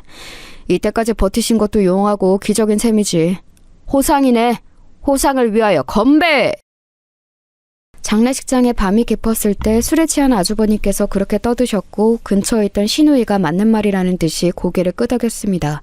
저는 그 호상이라는 단어가 거슬렸어요. 아무리 그래도 어떻게 남의 죽음에도 그런 말은 선뜻 쉽게 안 나갈 것만 같은데 어떻게 부친상에 대고 호상을 운운한답니까? 그 소리를 듣고 저는 화딱지가 나서 피곤도 잊어버릴 정도였는데 옆에 있던 남편이 저를 향해 고개를 살짝 저었어요. 괜히 나서서 분란 만들지 말란 거였죠. 친동생이 참겠다는데 제가 뭐라고 나서겠나요? 서열도 최하위인 것을요. 그래서 속상한 한숨을 쉬며 바람이나 쐬러 나가려는데 시어머니께서 문 뒤에 서 계신 것을 보고 깜짝 놀랐습니다. 어머님, 잠깐 눈 붙이러 가신 거 아니셨어요? 언제부터 거기에 계셨어요? 몹쓸 자식놈이 떠드는 소리를 들었냐고 묻는 거라면 그래, 들었단다. 아주버님이 술에 취하셔서 그래요. 아까 보니까 좀 많이 드시더라고요. 결코 본심은 아니실 테니까 어머니 너무 마음 쓰지 마세요. 너는 둘째 낳고 이제 막 몸 풀었으면서 그 몸으로 너무 이렇게 무리하는 거 아니다. 얼른 집에 들어가. 시어머니께서는 일전에 제가 본 적 없었던 딱딱하게 굳은 얼굴로 그렇게 말씀을 하시더니 안으로 안 들어오시고 바깥쪽으로 가셨어요. 저는 걱정이 돼서 남편을 불러다가 장례식장 밖을 돌아봤습니다. 그랬더니 구석에 있는 벤치 자리에 시어머니께서 앉아 계셨는데 조금 떨어진 거리에서도 들릴 만큼 아주 깊고 큰 한숨을 내쉬셨어요. 저와 남편이 난처한 시선을 교환했죠. 선뜻 시어머니께 다가갈 수가 없었던 것은 잠시 후 소매로 당신의 눈가를 훔치시며 눈물을 찍어내신 모습 때문이었습니다. 그것은 속상함이었어요. 이로 말할 수 없는 속상함으로 흘리시는 눈물이었죠. 너무 마음이 아팠고 한동안 정말 많은 상념을 안고 지냈습니다. 발인 날 정작 시어머니께서는 꿋꿋하게 구셨는데 이상하게도 제가 막 울어버렸어요. 저도 왜 그랬는지 모르겠는데 갑자기 막 울음이 튀어나갔습니다. 아버님, 손녀 사랑이 지극하셨잖아요. 분명 손자도 예뻐해 주실 분인데 이렇게 가시면 어떡하나요? 앞으로 저는 둘째를 키우면서 만약 아버님이 지금 계셨다면 어땠을까? 이런 생각만 내도록 하게 될 것 같아요. 아버님, 손녀, 손자 잘 키우겠습니다. 아버님 아들, 제 남편도 제가 잘 대하며 사이좋게 살게요. 부디 편히 가세요. 정신없이 울면서 마지막 인사를 드렸죠. 출산 직후 시아버지의 임종도 지켰던 저였는데 그랬을 때는 별로 울지도 않았으면서 이상하게 이게 진짜 마지막이라는 생각이 드니까 미친 듯이 눈물이 나오더라고요. 울음이 먹고 나니까 약간은 민망했어요. 아무도 저처럼 꺼이꺼이 울지 않는데 저만 난리친 것 같아서요. 그런데 이튿날 시어머니께서 왠지 모르게 후련한 얼굴을 하시더니 제 손을 잡으면서 이렇게 말씀해 주셨습니다. 긴 밤 내 꿈에 저승길 잘 가고 있다고 기특한 막내 며느리 덕분에 하나도 외롭지 않다고 네 시아비가 나와서 그렇게 말해주더라. 그게 정말이에요, 어머님? 정말로 아버님이 그렇게 말씀해 주셨어요? 그럼 당연히 정말이고 말고 같이 저승길 가는 이들한테 네 자랑을 하는 중이라 그랬어. 그 이들은 이승에서 별로 울어주는 사람들이 몇 없었는데 자기는 막내 며느리가 구슬프게 울어줘서 어깨에 힘이 막 들어갔다네. 진위 여부는 알 수 없는 일이었지만 갑자기 생기가 얼핏 도는 시어머니의 얼굴을 보자 감히 의심할 수 없었습니다. 저도 시어머니의 손을 맞잡아 드렸고 그렇게 끈끈한 고부 관계가 정식으로 시작되었죠. 어떻게 시어머니가 정말 엄마 같을 수 있고 또 어떻게 며느리가 정말 딸처럼 될 수 있겠어요. 그게 아주 어려운 일이라는 걸 저는 살면서 주변을 보며 깨달았는데 저와 시어머니는 그러니까 대단한 예외였던 듯 싶습니다. 시어머니가 안 계셨다면 저는 사춘기에 접어든 딸을 상대하다가 지쳐서 나가 떨어졌을 것이고 장난기 많은 아들을 둔 채 직장 생활에 도전해볼 엄두조차 못 냈을 겁니다. 결코 대단하거나 큰일은 아니었고 아주 작은 직장을 구해서 꼭 그만큼 약소한 월급을 받으며 저는 그렇게 살기 시작했어요. 참고로 아주버님네와 시누이네 말인데요. 시아버지께서 돌아가신 이후로 조금은 망랑하기 시작했습니다. 명절이라든지 시아버지 제사라든지 시어머니 생신이라든지 이런 것들을 전부 본인들의 다른 일정들보다 후순위로 두며 살아갔어요. 때마다 되는 핑계로 다 채워지요. 저희 부부의 심정도 씁쓸했지만 감히 그 심정 시어머니에게 비할까 싶어서 늘 조심스러웠습니다. 자식은 부모를 닮는다더니 아주버님네 애들하고 시누이네 애들이 전부 자기 할머니를 공경할 줄 모르고 어쩌다가 만나도 애들의 태도가 죄다 시큰둥했어요. 저희 부부가 시어머니를 모시고 오래 사는 중이었으나 아주버님네와 시누이네는 저희 집에 그 어떤 지원도 해주지 않았고 오히려 어쩌다가 다 같이 식당이라도 가는 날이면 계산을 미뤘습니다. 싫은 소리 하는 걸 절대로 못하는 남편이 나서서 조용히 결제를 했지요. 제가 참았던 건 시어머니께 괜히 안 좋은 모습 보여드리기 싫어서 가만히 있었던 겁니다. 속으로는 정말 화가 났었네요. 시어머니께서 원래 건강에 좋으셨던 분이 아니고 하루하루 나이가 들어가시는데 장남 장녀라고 있는 사람들이 오히려 날이 갈수록 불효자식들이 되어가는 것에 속이 갑갑하기까지 했네요. 제가 친정 식구들을 어느 정도 항상 챙기며 제가 딱히 받은 것이 없을지라도 제 형편이 되는 한 베풀고자 하게 된 것은 아이러니하게도 아주버님과 시누이 때문입니다. 그 두 사람을 보면서 나는 저렇게 되지 말자 이 생각이 딱 들더라고요. 친정 부모님, 비록 저에게 모진 말씀 많이 주셨고 저를 냉대하신 적 많았으나 그렇다고 저를 낳고 키워주신 분들이 아니게 되는 것은 아니었으니까요. 이런 저를 남편은 묵묵히 따라와 주었는데 애들이 좀 불만을 품었어요. 엄마, 외할아버지 병원비를 왜 우리가 내는 건데? 외삼촌은 뭐하고? 그 집은 여태까지 받아먹은 것도 많으면서 왜 한 번을 토해내지를 않아? 그리고 솔직히 외할머니가 엄마한테 뭐 어떻게 했어? 무슨 일 있을 때마다 불러서 일이나 시키고 하소연이나 하고 용돈이나 바라고 죄다 그런 것들 뿐이었는데 왜 효도를 엄마가 나서서 해? 누나 말이 맞아. 엄마는 바보 같아. 우리 반에서 제일 쫄대구인 영훈이처럼 바보 같은 사람이 바로 엄마야. 아유, 요것들을 대체 어떻게 해야 하나 싶었는데 시어머니께서 나셔주셨어요. 조용히 등장하시더니 애들한테 꿀밤 한 대씩 따끔하게 먹이셨습니다. 아픈 머리를 문지르면서도 애들은 자기 할머니한테는 못 따졌어요. 집안의 최고 어른이셨고 자기들을 아기 때부터 보살펴준 분이신 걸 너무나도 잘 알았으니까요. 어머님, 오늘도 감사해요. 덕분에 애들 시끄러운 거 잠재웠네요. 한편으로는 애들한테 미안하기도 하고 민망하기도 해요. 저희 애들 눈에는 제가 답답하고 아주 호구 같은 엄마로 보이겠죠? 너는 잘하고 있는 거야. 아직 애들이 어려서 그런 것일 뿐. 다 커서 어른이 되고 나면 생각이 달라질 거다. 괜히 있을 때 잘해라는 말이 있는 게 아니잖니? 나는 네가 친정에 어떻게든 최선을 다하려고 드는 게 좋게 보이는구나. 하여간 제 마음 알아주시는 분은 시어머니 뿐이었습니다. 시어머니께서 든든히 받쳐주셨기에 제가 친정집에 가서 별 대접 못 받고 와도 늘 마음 상하는 법이 없었던 것 같아요. 그러던 어느 날이었습니다. 시어머니께서 그때 며칠간 왠지 말수도 적어지신 듯하였고 수진 깊은 얼굴로 밖을 한참 내다보시고는 하셔서 무슨 고민거리라도 새롭게 생기셨나 그 정도로만 여겼었는데 갑자기 저희 부부에게 따로 하실 말씀이 있다고 그러셨어요. 애들이 학교 가고 학원 가고 다 없을 때 따로 대화를 나누고 싶다고 그러셨습니다. 저희 부부는 어리둥절한 채로 시어머니의 말씀을 들었어요.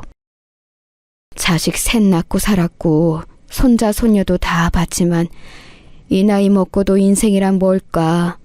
요새 내가 그 생각이 많이 드네.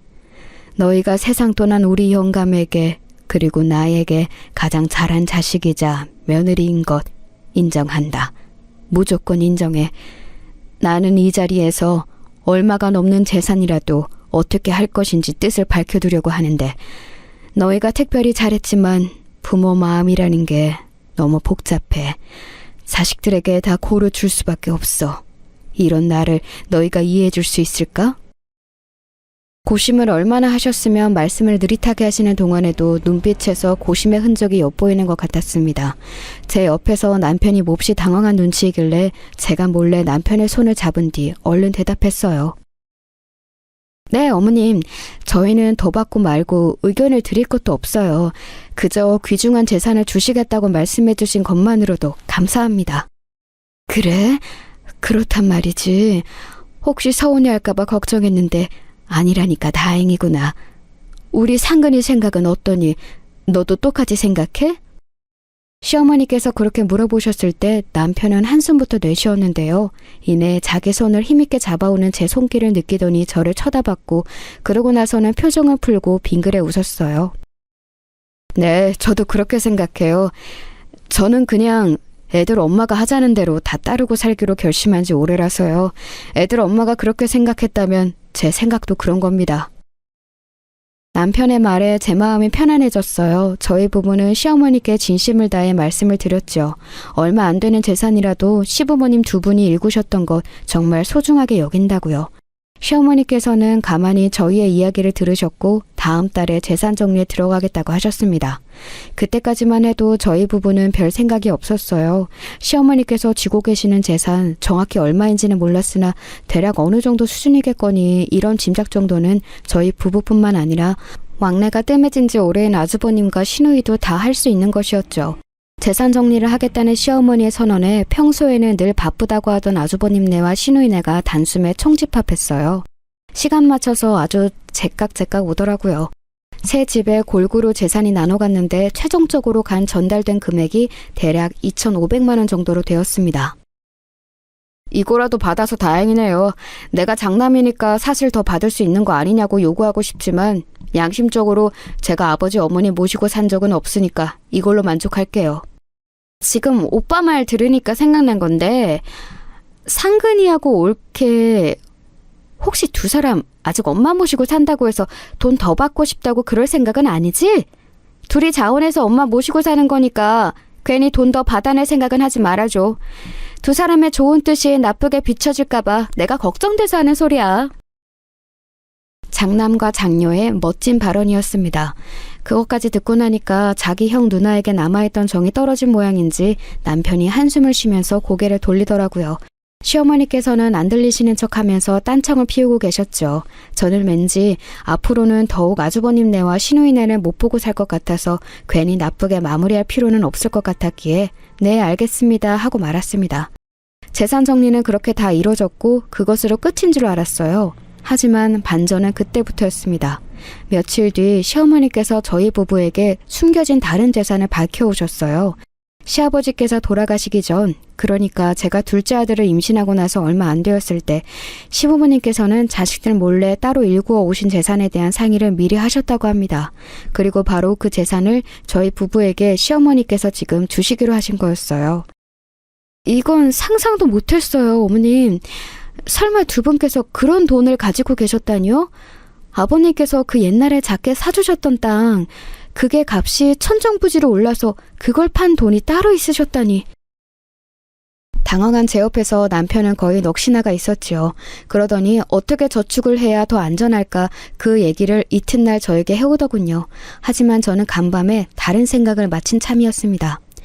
굳이 시어머니께서 아직 당신의 힘으로 외출도 다 하시고 정신도 온전하신데 저희 부부에게 그 돈을 주셨다는 것은 그저 안전하게 저축이나 하는 것을 기대하셨을 것 같지가 않았어요.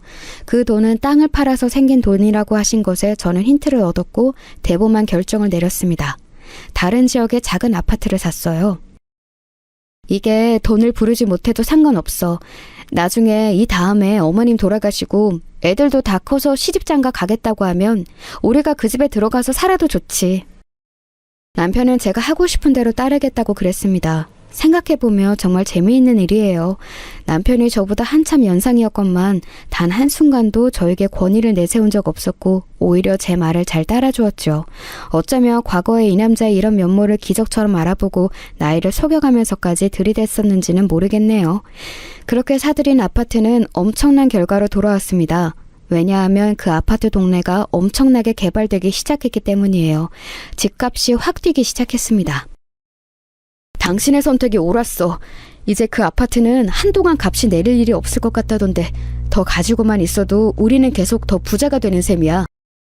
그건 그렇지만 내 생각은 달라. 젊은 사람들이 살기 좋은 인프라가 잔뜩 조성되어 있어서 인기가 치솟았다고 하는데 투자 목적 말고도 순수하게 거주를 원하는 사람들도 많은 모양이더라고. 나는 그냥 이쯤에서 그 아파트를 팔면 어쩔까 싶어. 정말로 그곳에 살고 싶어하는 사람에게 말이지. 남편의 눈이 미친 거야? 라고 외치고 있었으나 입으로는 차마 저에게 그 말을 못하더니 한숨이나 기껏 작게 내쉬더라고요. 남편에게는 미안했지만 저는 왠지 그 아파트를 계속 들고 있는 게 마음이 편하지 않았어요. 희한하게 기분이 그랬습니다. 그래서 그 아파트를 내놨는데 한창 뛰었던 시세보다 결코 더 비싸지 않게 합리적인 가격으로 해놨어요. 그랬더니 금세 문의가 빗발쳤죠. 저는 애들만 넷을 둔 부부에게 그 집을 팔았습니다. 그러자 그 부부가 고맙다고 인사를 하더니 저희를 향해 뭘 해도 잘 되실 거다. 집 말고 건물 하나 사시라는 말을 남겨줬습니다.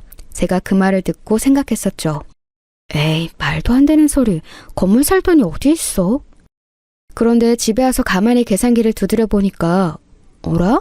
건물 살 돈이 아주 없지는 않더라고요. 그 아파트를 팔아서 어쨌든 좋은 이득을 봤으니까요. 저는 진지하게 그 순간부터 제 목표를 건물주로 잡았습니다. 돈 관리도 철저히 하기 시작했고 부동산 공부도 많이 했어요. 그리고 딱 2년 뒤에 정말로 저희 부부는 어느 건물을 사들여서 건물주가 되었습니다. 어떤 건물이었는가 하면 부동산 공부 열심히 한 보람까지는 없는 그런 건물이었어요. 왜냐하면 작은 상가 건물이었는데 위치가 허허 벌판이나 다름없는 길목에 있었거든요. 그런데 딱 보니까 건물이 아주 고즈넉한 거지 욕심 없이 가지고 있으면 좋을 것 같았어요. 수익 그런 욕심은 안 났고 이상하게 딱 그 자리에 갔을 때 느낌이 너무 좋아서 결정을 내렸습니다. 그리고 시간이 지나자 웬 문의가 들어왔어요. 건물 파실 생각 없냐고 그러더라고요. 저는 그 사장님께 대체 왜 이 건물을 원하시냐고 안 물어볼 수가 없었습니다. 그랬더니 그 사장님 하시는 소리가 반드시 그 자리에 식당을 크게 차리고 싶다는 거예요. 금액은 상관없고 식당이 가업이기 때문에 꼭 원하는 자리로 이전을 해서 운영하는 게 가족들의 목표라고 하셨습니다. 어느 날 갑자기 이런 좋은 문의를 받게 되다니 이것은 절대 우연이 아닌 운명 같아서 팔고자 결심을 했어요. 그렇게 저희 부부는 또 엄청나게 좋은 조건으로 그 건물을 거래하게 되었습니다. 그러고 났을 때 제 머릿속에는 전구가 팍 켜졌죠. 식당이라고? 그러고 보니까 어머님께 배운 대로만 해도 식당 자리면 대박 날 거라고 생각했던 시절이 있었는데 내가 그걸 잊고 살았구나. 어느새 그 시절보다 나이가 지긋하게 드신 시어머니의 모습이 문득 제 눈에 들어왔고 가슴이 찡해졌네요. 그래서 더욱 남편을 설득해서 무리해서라도 목 좋은 곳에 건물을 새로 사들였는지도 모르겠습니다.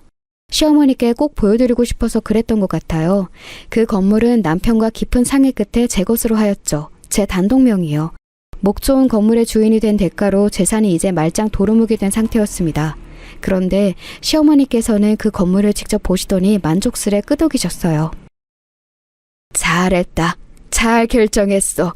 모름지기 크게 놀아야 크게 되는 법이야. 작은 곳에서 만년 헤엄쳐봤자 송사리밖에 더 돼? 그제서야 제가 안심하고 뿌듯해했지요. 얼마 뒤 시어머니께서는 기관지에 생긴 염증으로 입원을 하셨다가 영영 집으로 돌아오지 못하셨습니다. 한 가지 다행인 것은 임종을 지키러 모두가 모일 수 있었다는 점이에요.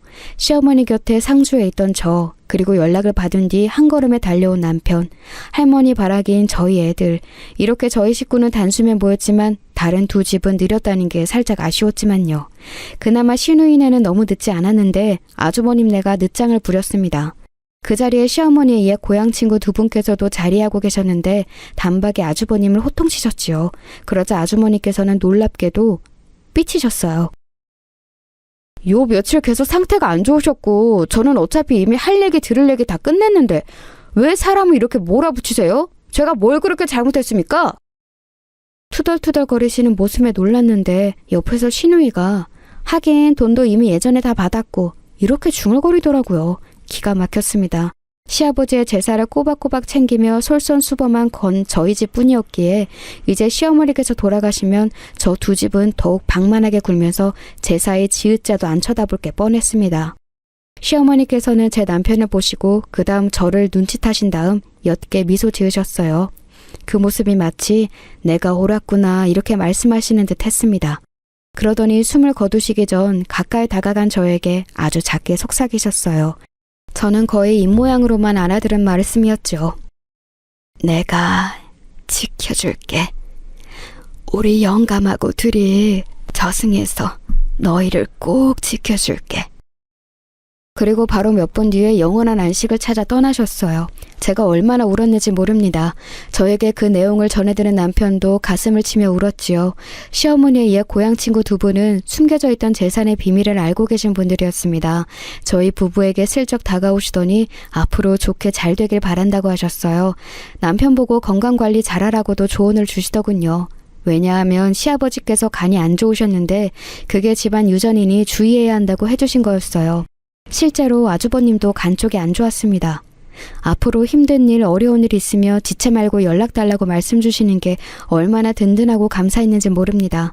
시어머니의 장례식장에는 제 친정 식구들도 얼굴들을 비췄는데요. 그때 친정엄마가 많은 걸 깨달으신 듯 했어요. 왜냐하면 조문객들이 아주버님네와 시누이네를 남몰래 욕하고 있었는데 그걸 다 들으셨거든요. 친정엄마는 생각에 잠기신 듯 보였습니다. 사실 그때까지 친정에는 제가 부동산을 따로 가지고 있다는 걸 안 밝혔어요. 고민이 많았는데 남편과 시어머니 그리고 애들 의견까지 다 들어본 결과 친정에는 우선 굳이 안 밝히는 게 낫겠다고 입이 모아졌기 때문입니다. 시어머니를 보내드린 이후 며칠이 지났을 때 갑자기 친정엄마가 점심이나 먹자고 연락을 주셨어요. 밥 한 끼 저에게 사주고 싶다고 하셨습니다. 얼떨떨해서 자리에 나가고 나서야 깨달은 점인데 친정엄마가 저를 이렇게 따로 챙겨주신 게 태어나서 그때가 처음이었더라고요. 메뉴는 친정엄마가 정하셨는데 돈가스였어요. 일본식 돈가스 말고 소스가 흥건한 우리나라 돈가스요. 저는 평소에 그런 걸 잘 안 먹는 사람이었는데 진짜 맛있더라고요. 내가 네 오빠한테는 옛날에 이런 거 몇 번 사줬었어. 가난했지만 그래도 장남한테는 사줘야 할 것 같아서.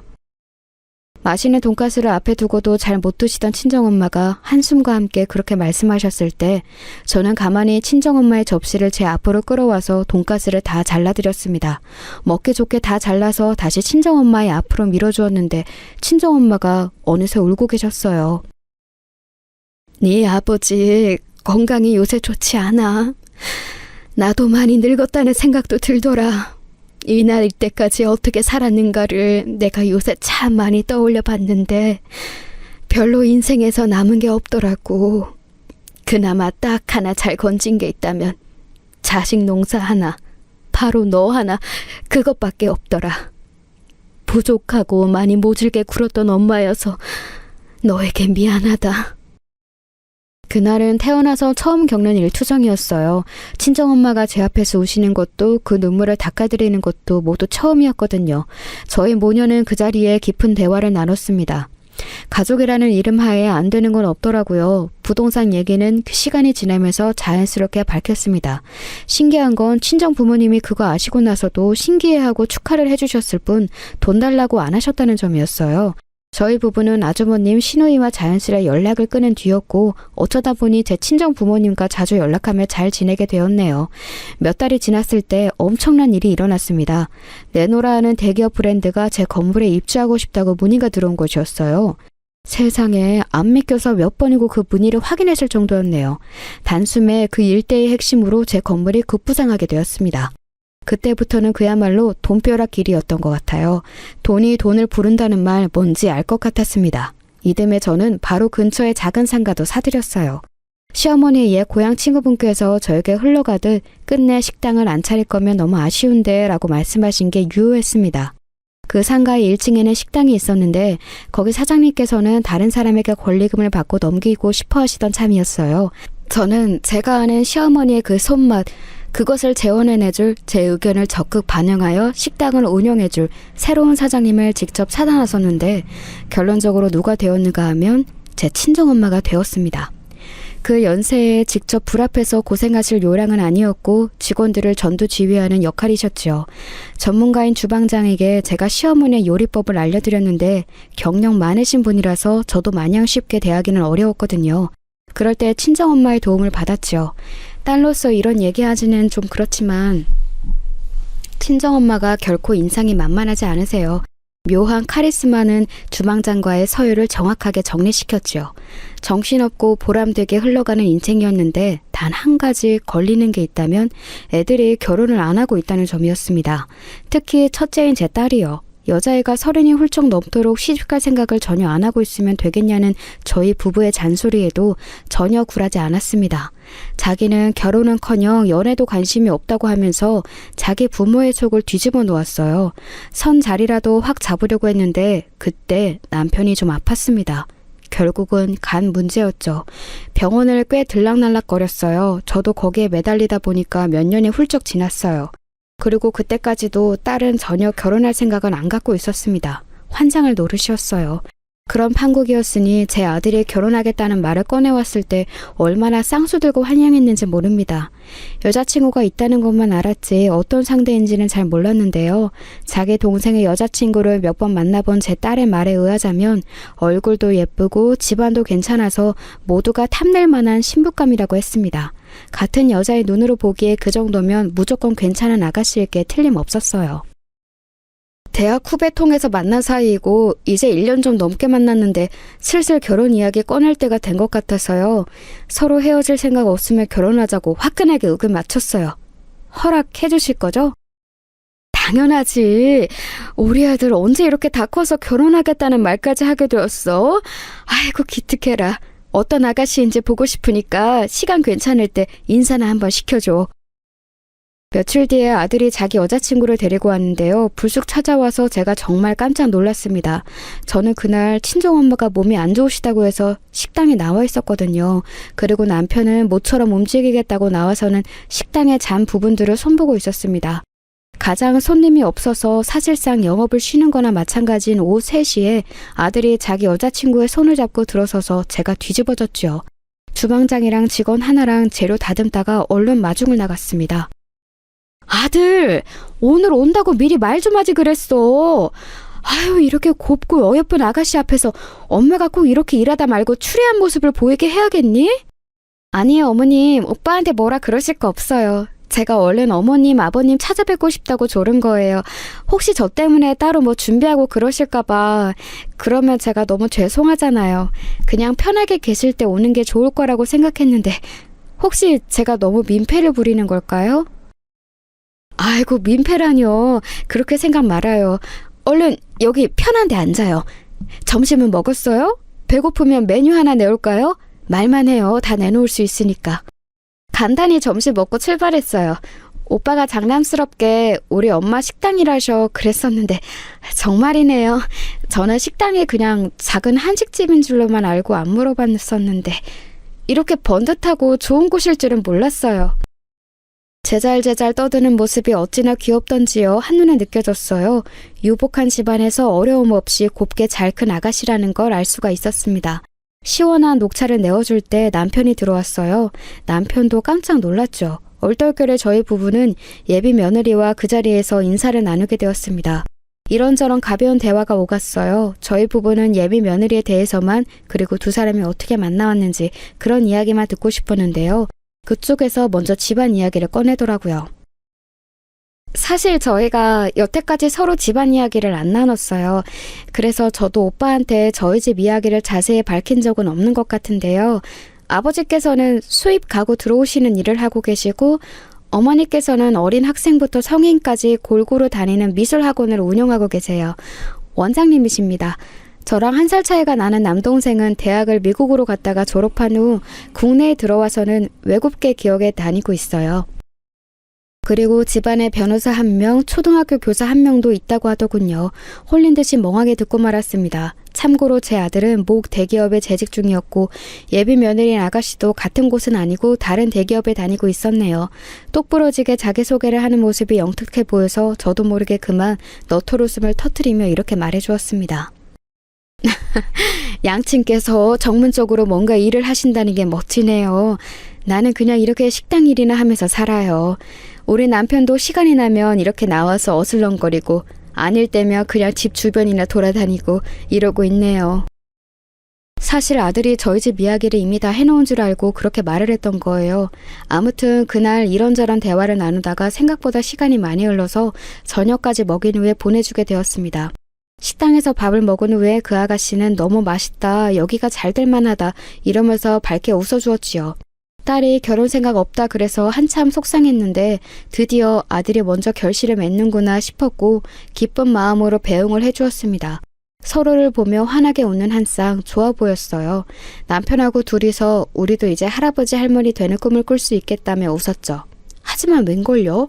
그날 밤 아들하고 통화를 했다가 제가 너무 놀랐어요. 저희 집 재산이라든지 그런 얘기를 자기는 아직 여자친구한테 한 적이 없다고 하는 겁니다.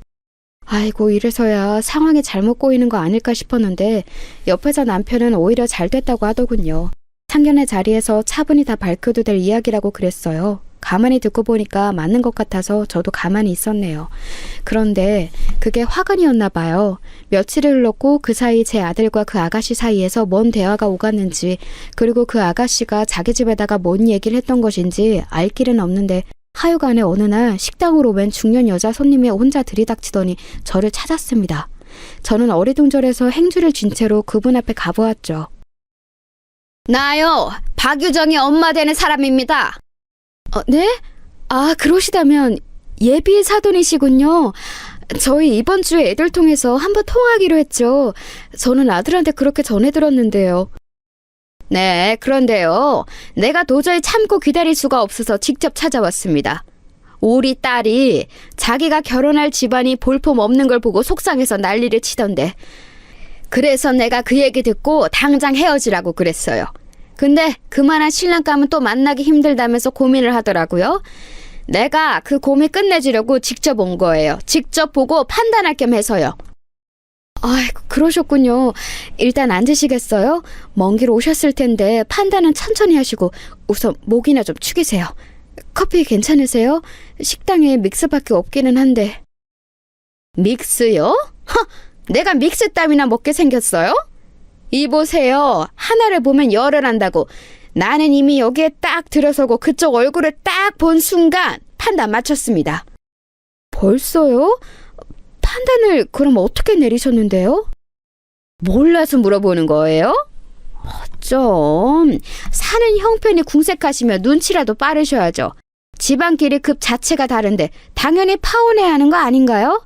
당장 파혼하고 결혼 이야기는 아예 없던 걸로 했으면 하네요. 예비 사돈 되셨던 그분은 눈을 위아래로 흘기면서 조롱하는 말투를 내시더라고요. 제가 너무 기가 막혀서 헛웃음만 짓고 있던 바로 그때였습니다. 근처에 있던 직원이 갑자기 행주를 팍 소리나게 테이블 위로 던지면서 이렇게 말했어요. 연병하네. 지금 이 식당 매출이 얼마인지는 알고 그러시는 거예요? 이 식당 사장님이 바로 저분 모친이세요. 뭐라고요? 아니, 그럼 모친 가게여서 일하시던 중이셨어요? 그뿐이에요. 아예 여기 건물이 저분 거예요. 네? 건물이? 그렇다면 건물주? 아이고, 갑자기 말을 적극적으로 더듬으시네. 저기요, 그걸로만 놀라버리시면 곤란해요. 여기뿐만 아니라 바로 저기 대로변에 있는 제일 좋은 건물 있죠? 거기도 저분 거예요. 나 원찬 지방급 좋아하시네. 백날 천날 고고한 척하면서 벌어봤자 얼마나 번다고. 직원은 혀를 끌끌 차면서 행주를 챙겨 사라졌고 예비 사돈은 저를 보며 입만 뻥긋거리고 있었는데 마치 사실이냐고 묻는 것 같아서 저는 고개를 끄덕여 드렸습니다. 그러자 떨리는 손으로 자기 입을 틀어막더라고요. 저에게 사과를 얼른 하시라는 듯 그분이 숨을 고르셨을 때였습니다. 어떤 정신 나간 년이 감히 내 딸한테 시비를 털었어? 당신이야? 친정엄마가 무서운 얼굴로 성큼 다가오셨어요. 주방으로 달려가 직원이 친정엄마에게 상황을 이른 거였죠. 친정엄마 절대로 만만한 인상이 아니셨거든요. 예비 사돈 되셨던 그분이 외마디 비병을 지르며 주저앉았고 그대로 엉덩방아를 찍었습니다. 제가 이렇게 드리고 싶었는데 비틀거리면서 혼자 일어나시더니 주랭랑을 치셨어요. 이거 일났다 싶었네요. 그런데 한편으론 제 일에 바로 나서준 친정엄마의 반응에 뿌듯했습니다. 아무도 몰래 그 직원한테 가서 보너스를 주겠다고 속삭여 주었네요. 사흘 뒤 아들은 여자친구와 헤어졌다고 그랬습니다. 저희 부부 심장이 철렁 내려앉았네요. 여자친구와 그 가족들이 저에게 사과를 하기 위해 출동하려고 했는데 아들이 말렸다네요. 그리고 그 과정에서 아들은 자기 처가가 될 뻔했던 그 집안 식구들에게 약간 실망을 한 모양이었어요. 도저히 결혼해서 살 자신은 없었기에 그대로 이별 통보를 했다네요. 아들이 알아서 잘 정리했을 거라고 믿으며 그저 수긍을 해주었습니다. 이번 생에 자식들 결혼시키기는 그런 것 같다고 남편과 그저 웃었어요. 그런데 몇 달 뒤 딸이 남자친구를 데려왔습니다.